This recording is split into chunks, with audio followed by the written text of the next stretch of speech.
अस्सलाम वालेकुम नाज़रीन, मैं हूं अदनान और आप देख रहे हैं 98 पॉलिटिक्स चैनल। नाज़रीन, आज का हमारा मौजू है सहाफ़त। नाज़रीन, सहाफ़त एक ऐसी चीज़ है कि ये किसी भी माशरे और किसी भी कौम के लिए बड़ा अहम जुज़ का हामिल है। आप अंदाज़ा कीजिए कि जिन माशरों में सहाफ़त बिल्कुल प्रेस आज़ाद है, लेकिन आज़ादी के बाद उसका ईमानदार और मेहनत से काम करना बहुत ज़रूरी है। तो जनाब, वो माशरे हमेशा खूब तरक्की कर पाते हैं जिन माशरों के अंदर सहाफ़त जो है वो प्रेस बड़ी आज़ादी से काम करे, किसी दबाव के बगैर। तो पाकिस्तान जैसा माशरा जो है वहाँ पे अभी बहुत ज़्यादा इस चीज़ की मेहनत की ज़रूरत है। तो इसी चीज़ के बारे में हम आपके साथ आज एक छोटा सा बेलाग करने जा रहे हैं। तो हमारे साथ टेलीफोन लाइन पर मौजूद हैं PFU के और नेशनल क्लब ऑफ पाकिस्तान के एक्स प्रेसिडेंट हाफिज मोहम्मद अफजल भट्ट साहब। सर अस्सलाम वालेकुम। वालेकुम अस्सलाम भाईजान, कैसे आप? ठीक ठाक, अल्लाह का शुक्र है। बहुत शुक्रिया, आपने हमारे साथ जो है वो हमारी कॉल पे आए, हमें इज़्ज़त बख्शी इस चीज़ की। तो भट्ट साहब, क्या हाल है? थोड़ा पहली सा बात तो यह है कि मैं आपकी वसातत से स्पेन में रहने वाले तमाम पाकिस्तानियों को, तमाम दोस्त अहबाब को सलाम कहना चाहता हूँ जी कि वालेकुम। जो आपका प्रोग्राम सुनते हैं, जो रहते प्रदेश में हैं लेकिन उनके दिल पाकिस्तान के साथ धड़कते हैं, और रहते स्पेन में हैं लेकिन उनके दिमाग पाकिस्तानियों के साथ मूव करते हैं, जी उनको जी सलाम पेश करता हूँ। अब आप बात करें। जी, बहुत शुक्रिया, बहुत शुक्रिया। हाफ साहब, पाकिस्तान अभी उन कंट्रीज़ की तरह इतना तरक्की याफ्ता तो नहीं है जहाँ पे प्रेस को जो है वो सारी तमाम की तमाम फैसिलिटीज़ जो हैं वो मुहैया की जा सकें। लेकिन जो आपकी आम लोगों को आपकी जो जर्नलिस्ट यूनियन है उसके बारे में इतना नॉलेज नहीं है कि बेसिकली आपकी जो जो PFUJ है, इसका मकसद क्या है? देखें, ये Pakistan federal union of journalist जो है, ये कोई मेरी तंजीम नहीं है। ये पाकिस्तान भर के साथियों की तंजीम है जो 1950 में कायम हुई थी। जी बिल्कुल। और आज अल्हम्दुलिल्लाह 70 साल हो गए हैं कि Pakistan federal union of journalist जो है वो पाकिस्तान में काम कर रही है। जी इसका बेसिक काम ये है, जो इसका कॉन्स्टिट्यूशन है, वो दो चीजों के गिरद घूमता है। पहली बात ये है कि प्रेस फ्रीडम, जी और दूसरी है जर्नलिस्ट के राइट्स की प्रोटेक्शन। जी जी जी बेसिकली ये दो चीजें जो है, ये Pakistan federal union of journalist जो है, इनकी हिफाजत करती है। जी जी जिस तरह कि आपने कहा कि बहुत से लोगों को पीएफजे की तारीख का नहीं पता कि पीएफजे का किरदार क्या है, तो मैं ऐसे दोस्त अहबाब को ये जरूर बताना चाहूंगा कि आज क्योंकि दुनिया को सोशल मीडिया आने के बाद ये कंपैरिजन करना बड़ा आसान हो गया है कि कहाँ मीडिया आजाद है और कहाँ मीडिया आजाद नहीं है। जी बिल्कुल। लेकिन जब तक ये सोशल मीडिया नहीं आया था, तो एक मुल्क के रहने वालों को दूसरे मुल्क की आजादी का अंदाजा नहीं था। जी बिल्कुल। यूरोप में रहने वालों को एशिया का अंदाजा नहीं था। एशिया में रहने वालों को चाइना का अंदाजा नहीं था। जी बिल्कुल। चाइना चाइना वालों को पाकिस्तान का अंदाजा नहीं था। जी जी अब ये है कि सोशल मीडिया आने के बाद बहुत जल्द पता चल जाता है हर आदमी को कि किस मुल्क में प्रेस फ्रीडम की सूरत हाल क्या है। जी बिल्कुल। तो भट्ट साहब आपसे लेकिन जी जी जी जी लेकिन Pakistan federal union of journalist जो है, वो 1950 से इसमें काम कर रही है, क्योंकि उस वक्त सिर्फ अखबार वालों को पता चलता था कि आज हुकूमत कौन सी खबर लिखवाना चाहती है। जी जी जी जी ये पाकिस्तान उन बदकिस्मत ममालिक में शामिल है कि जब पाकिस्तान की तारीख का पाकिस्तान बनने के बाद सबसे बड़ा सानिया रूरमा हुआ, जब पाकिस्तान दो टोटे हुआ, दो लख्त हुआ, जब बांग्लादेश बना, तो उस दिन के अखबारात में भी ये खबर छपी हुई कि पाकिस्तान की फौज जो है वो फतूहात का सिलसिला जारी रखे हुए है और आगे बढ़ रही है। जी जी जी। ये उस दिन की खबर थी जिस दिन पाकिस्तान जो से, है वो 71 की सकूत ढाका। पता, ये प्रेस फ्रीडम की सिचुएशन की पाकिस्तान है। जी जी जी। और जब हम प्रेस फ्रीडम की बात करते हैं मेरे भाई, ये बहुत समझने वाला नुकता है। जी तो जब मैं प्रेस फ्रीडम का मुतालबा करता हूँ, प्रेस फ्रीडम के लिए सड़क पे निकलता हूँ, कैंप लगाता हूँ, जद्दोजहद करता हूँ, तो कुछ लोग ये समझते हैं कि शायद ये मैं आजादी अपने लिए मांग रहा हूँ, जी जी जी। शायद ये आजादी जो है ये इससे मेरा रोजगार है। जी जी जी। मैं ऐसे लोगों को जरूर ये बताना चाहूंगा कि जब हम प्रेस फ्रीडम की बात करते हैं तो ये हम पाकिस्तान के अवाम के लिए फ्रीडम मांग रहे होते हैं। जी जी जी। इसका बेसिक कॉन्सेप्ट ये है कि पीपल्स राइट टू नो, कि लोगों का ये हक है कि उनको ये पता हो कि उनके टैक्स से चलने वाली पार्लियामेंट क्या कर रही है, उनके टैक्स से चलने वाली जुडिशरी क्या कर रही है, उनके टैक्स से चलने वाली ब्यूरोक्रेसी क्या कर रही है, उनके टैक्स से चलने वाली पाकिस्तान की स्टैब्लिशमेंट और फौज क्या कर रही है। जी बिल्कुल। जब इत्तलाआत का सिलसिला रोका जाता है कि अवाम को ये ना पता चले कि पाकिस्तान के ये इदारे क्या कर रहे हैं, जी उसको हम सेंसरशिप कहते हैं। जी जी जी। तो इसलिए ये आपको समझ लेना चाहिए कि जब कोई खबर छापने से रोका जाता है, टिकर देने से रोका जाता है, तो उसका मतलब ये है कि आपने अपने मुल्क के अवाम को अंधेरे में रखना है कि इनको ना पता हो कि मुल्क में क्या हो रहा क्या है। हो रहा है। और जब ये कोशिश की जाती है, अवाम को सच बताने से रोका जाता है, तो फिर हम कहते हैं कि पाकिस्तान में सेंसरशिप आ गई है और फिर उसके लिए पीएफजे मैदान में निकलती है। जी आप साहब आप जी आप साहब आपसे हमने हमने अयूब खान के दौर में भी वो की, परवेज मुशर्रफ जनरल जिया के दौर में पाकिस्तान वाद बदकिस्मत मुल्क था जिसमें 4 जर्नलिस्टों को कोड़े भी लगे थे। जी वो आप भी हमारे सेक्रेटरी जनरल पीएफजे के, उनमें वो भी शामिल थे। जी जी। परवेज मुशर्रफ ने तब जब तमाम चैनल्स को बैन किया, उस वक्त भी पीएफजे ने यही तहरीक चलाई थी। जी और जी। अब वो किसी ना किसी सूरत में जारी है। जी जी। हाँ साहब आपसे सवाल ये है कि क्या आपने आपकी जो जर्नलिस्ट यूनियन है उसका मकसद सिर्फ सहाफ़ी बरादरी को प्रोटेक्ट करना है या इनकी इस्लाह भी करना है। जैसा कि मैं आपको एक बात कहना चाहता हूँ कि मियां मोहम्मद नवाज शरीफ साहब जब अपनी सलाह के लिए लंदन से वापस आ रहे थे तो गालबन दुबई एयरपोर्ट या अबू धाबी एयरपोर्ट के ऊपर मियां साहब ने एक बात कही थी कि मुझे कुछ नहीं तो सिर्फ 3 चैनल मेरी मदद कर दें और इस आमरीत का हम डट के मुकाबला कर सकते हैं, हमेशा के लिए हम इस अजाब से जो है वो अपनी जान छुड़ा लेंगे।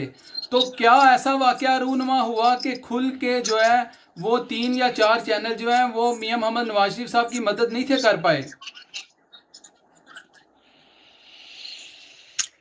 देखिए, मैं वो बात तो आपको प्रेस फ्रीडम की बात कर चुका हूँ जी जी। कि वो पाकिस्तान में पहले भी नहीं थी, अब भी नहीं है, उसके लिए हम जद्दोजहद कर रहे हैं।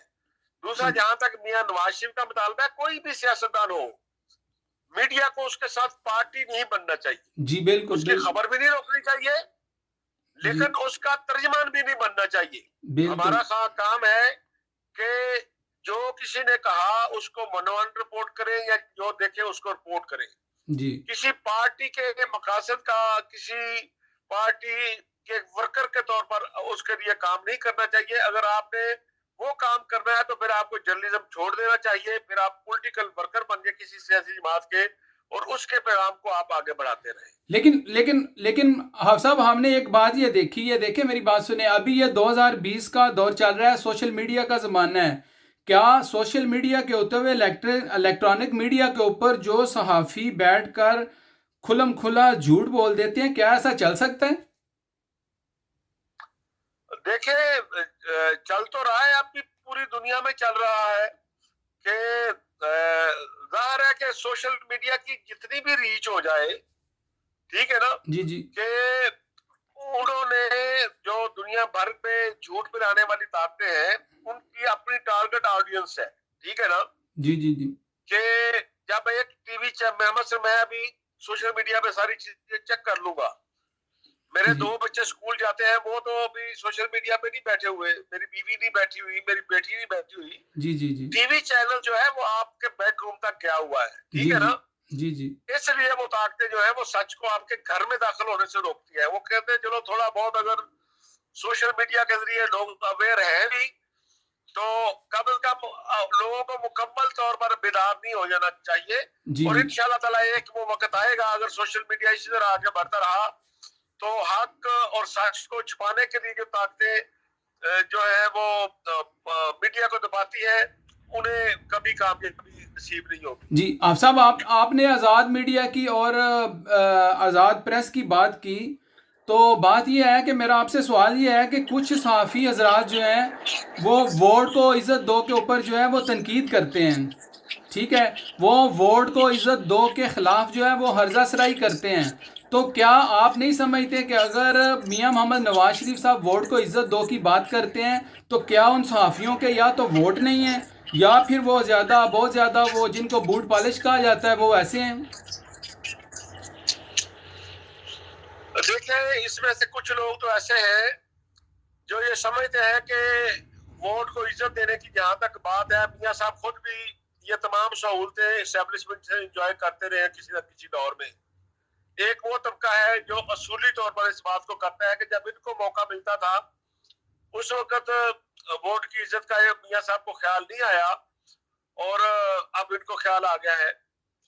एक वो तबका है जो ये समझता है कि देर आए दुरुस्त आए, जी जी बिल्कुल। कि जब भी किसी सियासतदान को, जब भी किसी पॉलिटिकल पार्टी को ये इदराक हो जाए कि ताकत का सरचश्मा अवाम है, और अवाम जो वोट देते हैं उसमें खयानत नहीं होनी चाहिए, तो जो पाकिस्तान में ये बंदा ये बात करता है, उसकी बात को हमें रोकना नहीं चाहिए, आगे बढ़ाना चाहिए। जी और एक वो तबका है जो समझता है कि एस्टेब्लिशमेंट क्योंकि इस वक्त मियां नवाज शरीफ को साइड लाइन करना चाहती है, वो वोट को इज्जत दो की बजाय कोई भी बयानियां देते, जी जी उन्होंने उसकी मुखालफत करनी थी। और वो ऐसा तबका हमारे यहाँ जर्नलिस्टों में मौजूद है, कुछ मौजूद है, और कुछ पैरा ट्रूपर है जो ऊपर से आए हैं और अब मुख्तलिफ चैनल में बड़े ओहदों में पहुंच गए हैं, जिन्होंने इर्तिका का शपथ नहीं किया। वो सब लोग ऐसे ही हैं कि जो हवा के रुख के साथ साथ चल रहे हैं। जी जी हाँ साहब, एक बात आपसे करनी थी कि साबका चेयरमैन पैमरा अबसार आलम, जिन्होंने आइन और कानून के दायरे में रहकर अपने इख्तियारात का इस्तेमाल किया और उन पर भी गद्दारी का जो है वो मुकदमा कर दिया गया, और आप अंदाज़ा करें तो ये जो सहाफ़ी जो गैर मुनसफ़ाना सहाफ़त करते रहे हैं, जिनकी वजह से ये आज सिलेक्टेड हुकूमत पाकिस्तानी कौम के ऊपर जो है वो अजाब की तरह पड़ी हुई है, क्या इनकी वजह से, इन सहाफ़ियों की वजह से सहाफ़ी बरादरी के कुछ लोग जो हैं वो बहुत ज़्यादा बेरोज़गार हो गए हैं, और कुछ का तो इस हद तक जो है कि उनका उनका अगर सुने तो तरस आता है उन लोगों के ऊपर कि उन लोगों के घर के हालात कैसे चल रहे हैं। तो क्या जो खुलम खुला इलेक्शन से पहले गैर मुनसफाना सहाफत करते रहे हैं, क्या उनको तमाम सहाफ़ियों के अंदर बैठकर शर्मिंदगी महसूस होती है कि नहीं? देखिए, मैंने बताया है कि कुछ लोग तो ऐसे हैं जी जी जो ये समझते हैं, जिनका सियासी शऊर ये कहता है कि मियां नवाज शरीफ ने भी उसी तरह की गलतियां की हैं जिस तरह की इमरान खान कर रहा है, तो हम इसके जो पॉइंट ऑफ व्यू है उसको सपोर्ट क्यों करें। जी और अगर कोई आदमी हक पे जानब हो अपने आर्गुमेंट पे, वो किसी लालच के बगैर किसी आर्गुमेंट पे खड़ा हो, जो किसी लालच के बगैर जी जी कोई खबर दे रहा हो, उस पर कन्विंस हो, तो उसको शर्मिंदगी तो नहीं हो सकती। जी जी दूसरा यह है कि अगर आपको एक काम दिया जाता है, एक टास्क दिया जाता है कि ये पैसे ले और ये काम आपने करना है, तो फिर आप ये तो नहीं देखते कि इस काम में इज्जत है, बेइज्जती है, आपने तो वो काम पैसे के लिए किया होता है, जी ठीक है। तो आपने अपना काम किया, टास्क मुकम्मल किया, आपको पैसे मिल गए। आपसे मुराद जिसने भी किया होगा, जो टास्क तो पूरा किया होगा, तो फिर सर उसको बात ये पैसे है मिल गए तो फिर शर्मिंदा। तो सर बात यह है कि चलें वो शर्मिंदा हों या ना हों, लेकिन यह है कि जो आपकी पाकिस्तान फेडरेशन जूनियर जर्नलिस्ट है, ये उनके लिए आवाज़ क्यों नहीं उठा रही? देखिए, मैंने पहले भी आपको बताया है कि हमारा काम दो तरह का है। जी एक है कि जब कोई हुकूमत, जब कोई एस्टैब्लिशमेंट प्रेस फ्रीडम पे वार करती है तो हम उसके खिलाफ जद्दोजहद करते हैं। जी जी जब कोई किसी जर्नलिस्ट का रोजगार खतरे में पड़ता है और उसके हकूक खतरे में पड़ते हैं तो फिर हम उसके लिए आवाज उठाते हैं। और पीएफजे अल्हम्दुलिल्लाह अब भी बड़े भरपूर तरीके से ये आवाज उठा रही है। हम प्रेस फ्रीडम की बात उसलिए उस वक्त भी कर रहे थे जब मियां नवाज शरीफ जो है वो डील के चक्कर में घूम रहे थे। हम प्रेस फ्रीडम की बात उस वक्त भी कर रहे थे जब पाकिस्तान की कोई सियासी जमात प्रेस फ्रीडम की बात नहीं करती थी, जिक्र नहीं करती थी। पीएफजे उस वक्त भी प्रेस फ्रीडम के लिए फुटपाथ पर मुजाहरे कर रही थी। जी दुरुस्त। लेकिन यह है कि इंसान वक्त के साथ सब कुछ सीखता है, वक्त इंसान को जो है वो बेहतर तरीके से लर्न करने का मौका देता है।